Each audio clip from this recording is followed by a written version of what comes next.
Sungguh mengejutkan, Barcelona dan Lionel Messi benar-benar berpisah. Meski kedua pihak sama-sama pengen lanjut setelah kontrak Messi berakhir Juni lalu, kondisi finansial dan regulasi membuat Barca nggak memungkinkan kembali mengontrak pemain yang telah bersamanya sejak tahun 2000 itu.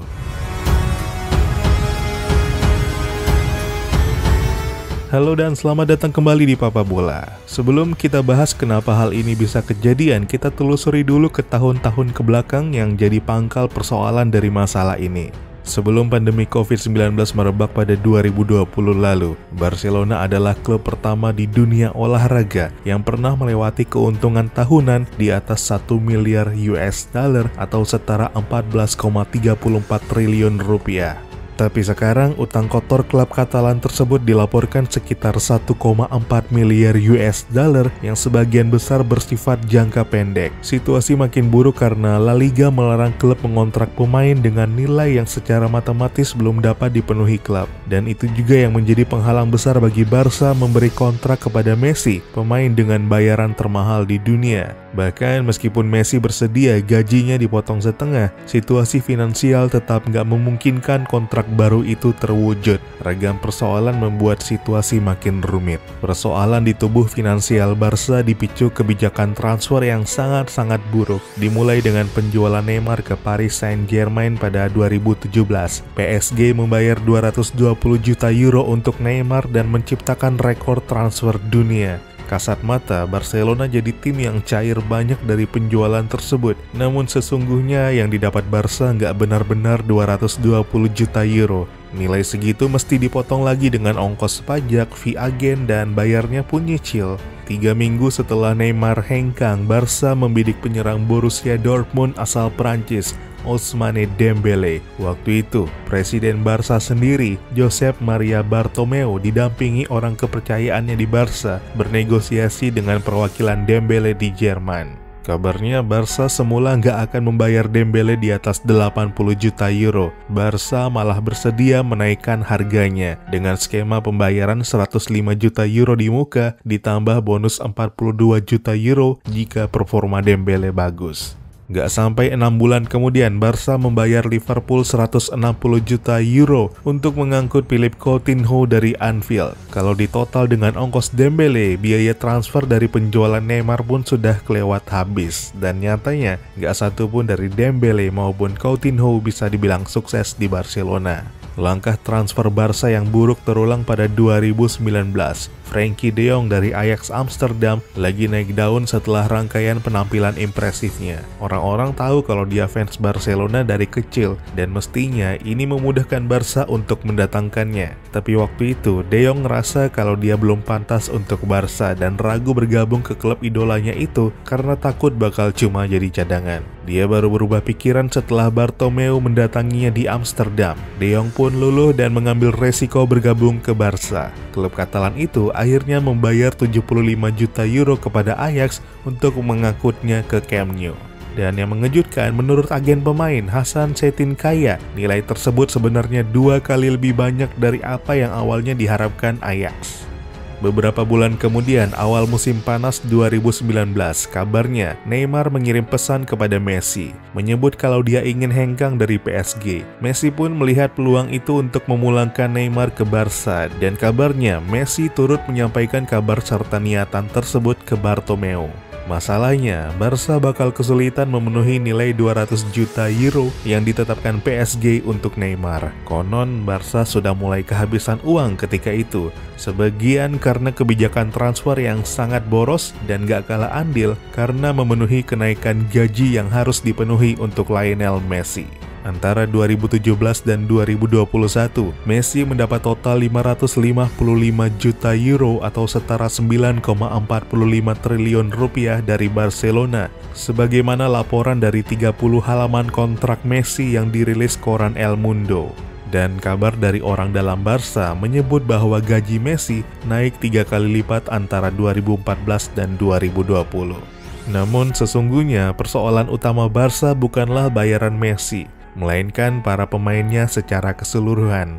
Konon ketika Messi mendapatkan kenaikan gaji, pemain lain juga menuntut mendapat kenaikan gaji. Hingga akhirnya beban gaji itu juga yang membuat Barcelona nggak memungkinkan membeli Neymar kembali yang sebenarnya sangat diinginkan Messi.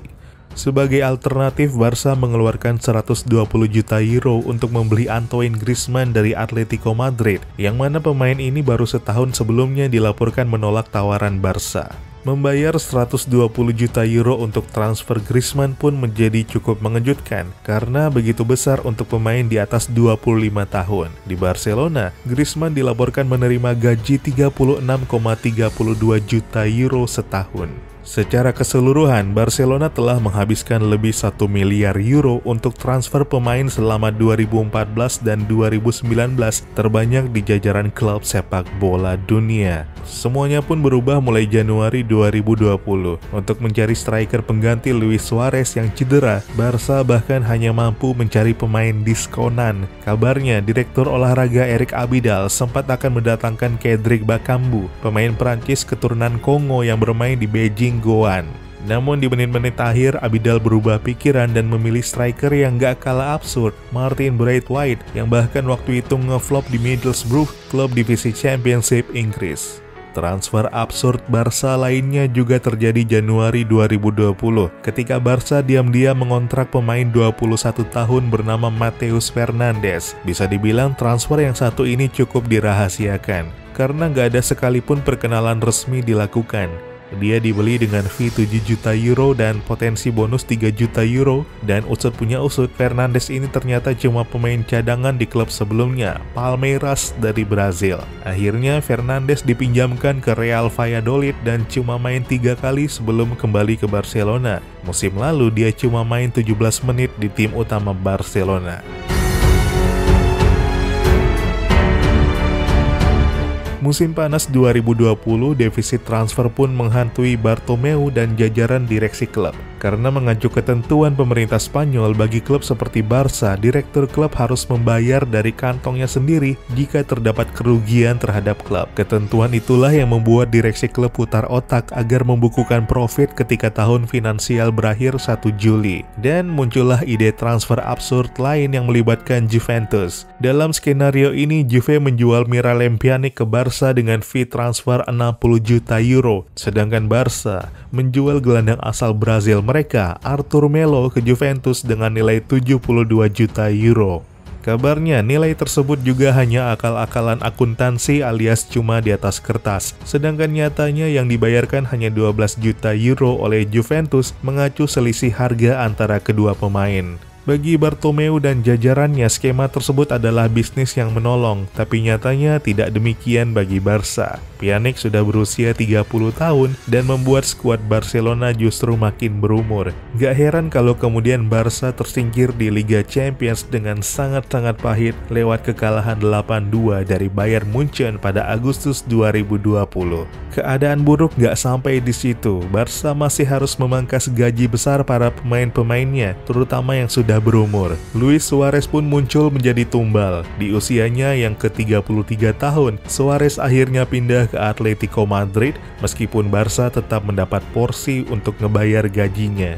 Ujung-ujungnya Suarez tetap gacor di klub baru dengan 21 golnya. Atletico pun keluar sebagai juara La Liga, sedangkan Barca cuma finish ketiga dan menjadi rekor terburuk sejak 2008. Setelahnya keadaan gak kunjung membaik bagi Barca, malah terus memburuk. La Liga hanya mengizinkan klub membayar gaji pemain sekitar 160 atau 200 juta euro tahun ini, 3 kali lebih rendah dari 3 tahun sebelumnya. Sedangkan per Maret 2021, tagihan gaji Barca dilaporkan mencapai 348 juta euro. Ada selisih 148 juta euro dari batas maksimal yang ditetapkan La Liga.